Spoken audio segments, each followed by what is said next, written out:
আমি আপনাদের সতর্কবাণী শুনিয়ে যাচ্ছি, ইহুদিদের টার্গেট শুধু গাজ্জা কিংবা রাফা নয়, ইহুদিদের টার্গেট কেবলমাত্র মসজিদ আকসা কিংবা ফিলিস্তিন নয়। ইহুদিদের অতীত ইতিহাস দেখো, যারা নবীদের হত্যা করেছে। ইহুদিদের ইতিহাস দেখো, যারা মুহাম্মদ আরবিকে বারবার হত্যা করবার চেষ্টা করেছে। ইহুদিদের ইতিহাস দেখো, এজন্যই তো হিটলার 60 লক্ষ ইহুদি হত্যা করবার পরে কিছু ইহুদি রেখে গিয়েছেন, তাকে বলা হয়েছিল আপনি সব হত্যা করে কিছু ইহুদি ছেড়ে গিয়েছেন কেন?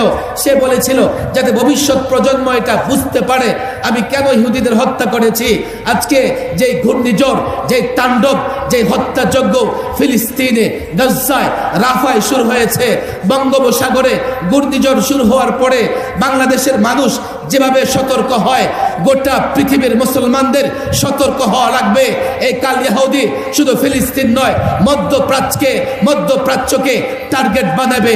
ইহুদিরা পয়সা খরচ করে, ষড়যন্ত্র করে প্রত্যেকটা মুসলমান রাষ্ট্র নানাভাবে, কোথাও মিডিয়া নিয়ন্ত্রণ করে, কোথাও বাহিনী নিয়ন্ত্রণ করে, কোথাও রাজনৈতিক দল নিয়ন্ত্রণ করে, নানাভাবে অস্থিরতা তৈরি করছে আজকে ইহুদিবাদের বিরুদ্ধে।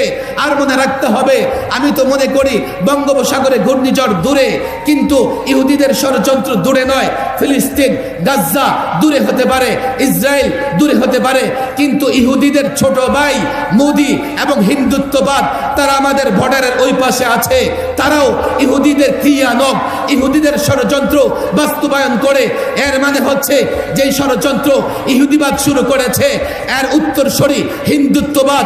আমরা বড় বিপদে আছি, আমরা বড় ঝুঁকিতে আছি।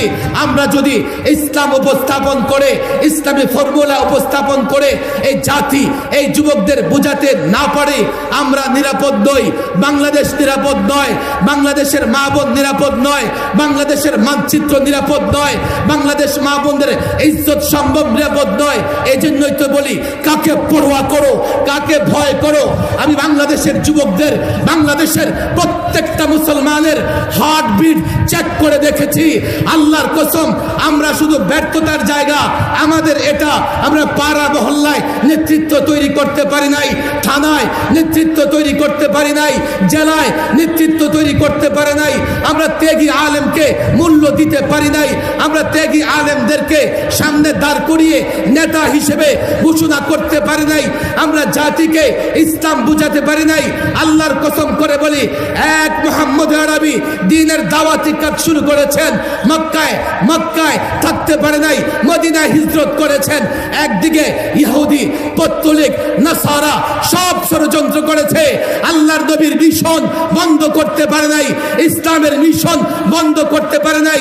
আল্লাহর নবীর চরিত্র, সিরাত আমাদের আদর্শ, আল্লাহর নবীর কর্মপন্থা আমাদের কর্মপন্থা।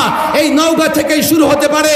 নওগাঁর উলামায়ে কেরাম, মাদ্রাসার ছাত্র আর যারা মাদারেসে কওমিয়াকে মহব্বত করে, তারাও যদি একত্রিত হয়ে অবকাঠামো নির্মাণ করে গঠনমূলক কাজ করতে পারি, আমি এই নওগাঁর এই ময়দানে বসে বলে যাচ্ছি, ওলামাদের উদ্দেশ্যে বলে যাচ্ছি, ইহুদিরা গাজ্জা ধ্বংস করে দিয়েছে।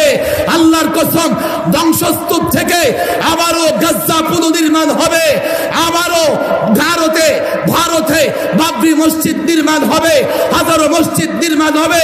কাফের, বেঈমান, তাগুত যারা এই মুসলমানদের বিরুদ্ধে ষড়যন্ত্র করছে, আল্লাহর কসম, তোমরা যদি জাগ্রত হও, আবারও যদি আমরা জিহাদের ময়দানে ঝাঁপিয়ে পড়তে পারি, তাগুত আমাদের মোকাবেলায় টিকবে না।